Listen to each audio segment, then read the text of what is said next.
Hi guys, it's Lixie, and I know it's definitely been a while this time around, but today I'm back with another anime art process video for you guys, in which I kind of break down the illustration process step by step, so hopefully it's helpful and maybe you can learn a tip or two. So if you'd like to see how I went from this to this, then continue watching.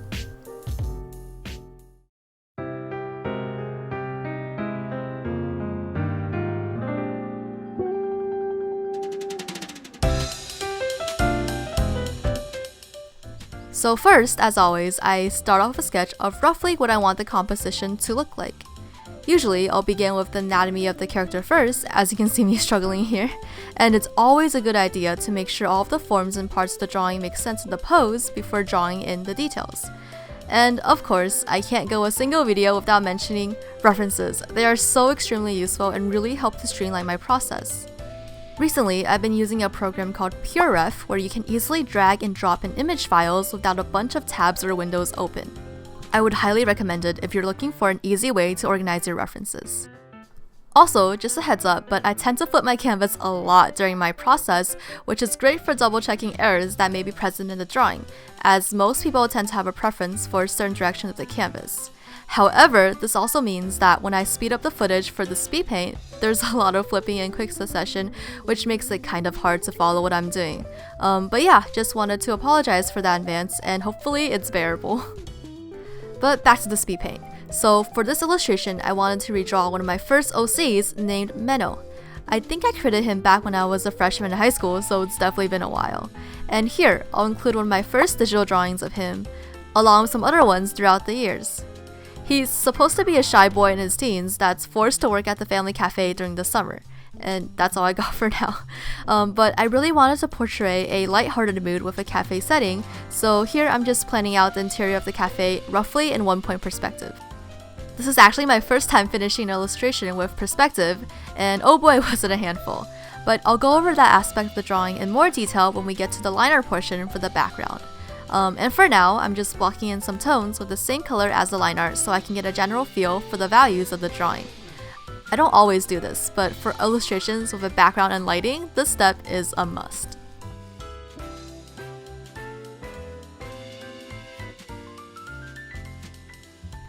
Next, we begin the line art portion of the video.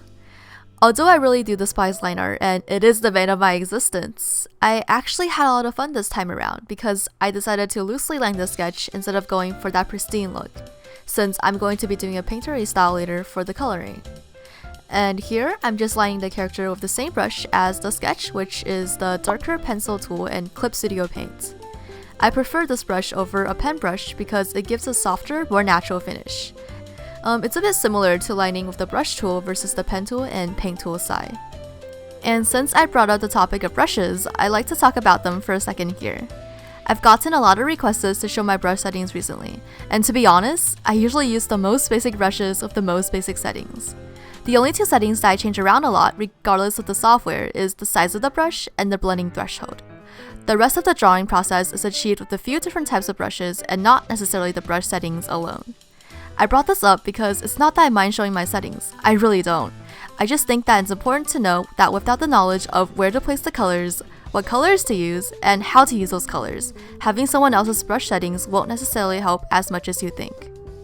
Anyways, that's my rant on brush settings, and yeah, let's go back to the current state of the Speedpaint.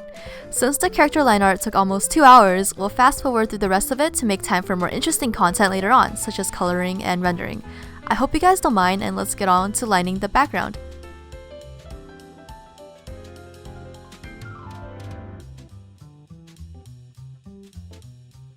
So as I mentioned before, this illustration utilizes one-point perspective, which means that all of the horizontal lines converge into a single vanishing point.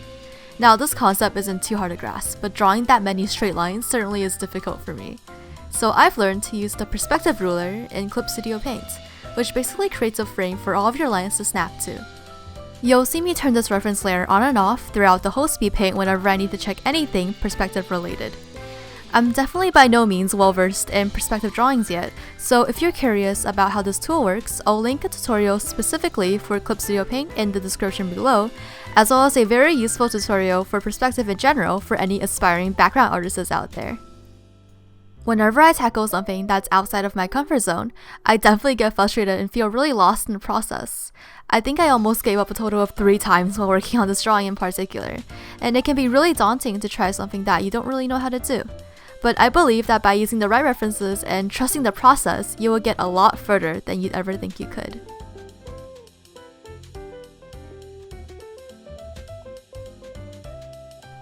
So after the line art stage, it's time to fill in the flat colors for both the character and the background. I find that doing all the flats at once helps to make the colors more cohesive as well as speeding up the process. For this drawing, I actually had a lot of trouble picking colors for the background, and although I had a main reference picture to go off of, I wanted to refrain from pulling colors directly and try to emulate my own image of what I wanted to look like. I'm still a total beginner at backgrounds and such, having attempted a similar drawing like this only once before. And for that illustration, I got really stuck at the lighting and coloring portion of it, so I'll just insert a picture of what it looked like with the flats, the current stage that we're on for this drawing. Even though doing your flat colors isn't the most exciting step of the process, it's still really important to choose the right base colors and make sure that everything looks coherent. Usually, I'll use a light, less saturated base of the main color for that part of the drawing, so it's easier to layer shadows and highlights on top afterwards.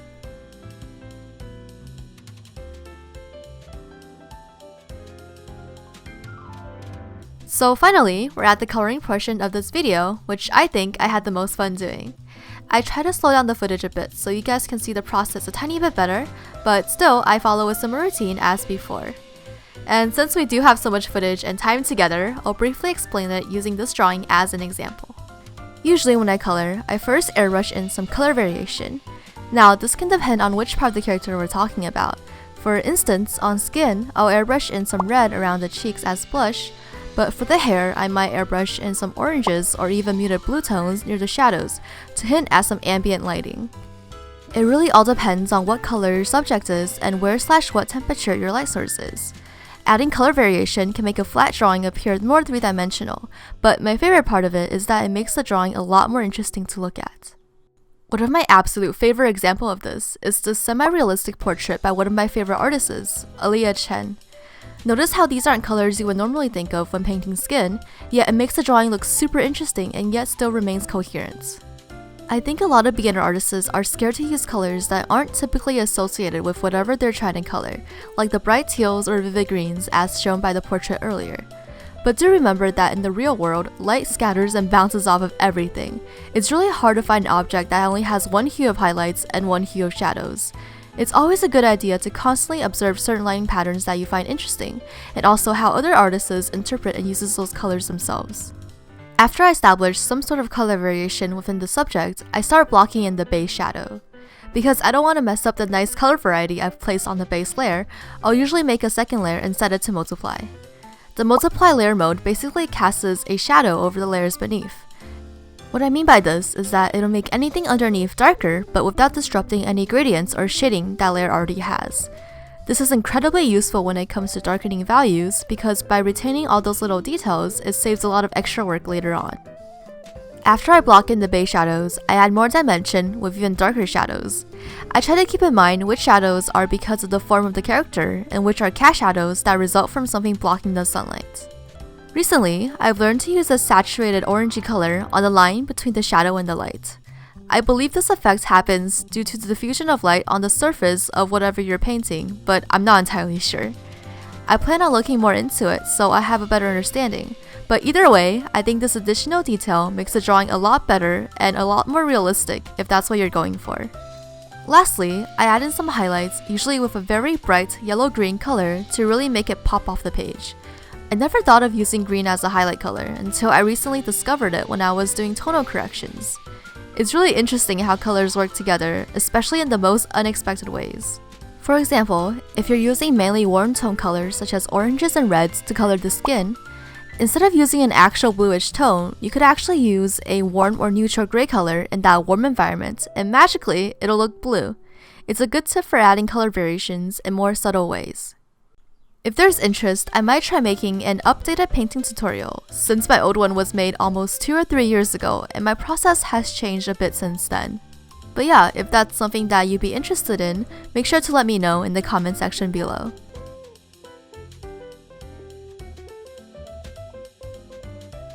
Now, we're finally on the last step of the illustration process, coloring the background and making some final adjustments. I thought about breaking this step into 2 separate ones, but I kinda did both steps at the same time, so here we go. I think this step was one of the most challenging ones, mainly because of my lack of experience in making the shading of the cafe look believable. There's a lot that goes into coloring something as intricate as a structural background, and many decisions that you'll have to make throughout the process. I think I had a lot of trouble because much of it was trial and error. And as I mentioned before, I did have one main reference picture, but it didn't exactly depict the mood/vibe I was going for, so trying to figure that out was frustrating as well. I wanted to give up the most during this step, and come back to it later, maybe in a few months to a year, but I decided not to. I decided to really push myself through this, because I knew that if I was avoiding something in the drawing, it must mean that I haven't grasped on how to do it yet. And yes, those hurdles seem daunting at first, but slowly working your way through them is much more rewarding in the end. I started off this piece vaguely knowing how to do perspective and lighting, but I walked away with a lot more knowledge and experience than before. Art really is a learning process, and the more you challenge yourself, the faster you'll progress. I think another thing that really helped push me through this final stage was trusting the process. A lot of the times when we first begin to color something, it'll look flat, uninteresting, and crappy in general.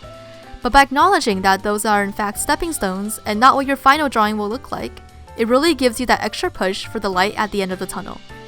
Much of the extra highlights and embellishments come at the end of the process, so it's really easy to give up and scrap a drawing near the beginning or middle of the workflow. I've definitely been guilty of that in the past, but if you can, really do give it your all and don't give up. You'll learn so much and be super proud of yourself at the end. Personally, for me in this piece, everything started coming together once I started adding in the light shining through the windows. It gave a lively feeling to the drawing and made even the dull colors look more saturated. I would definitely say that this was the turning point in which I knew the end goal was in sight.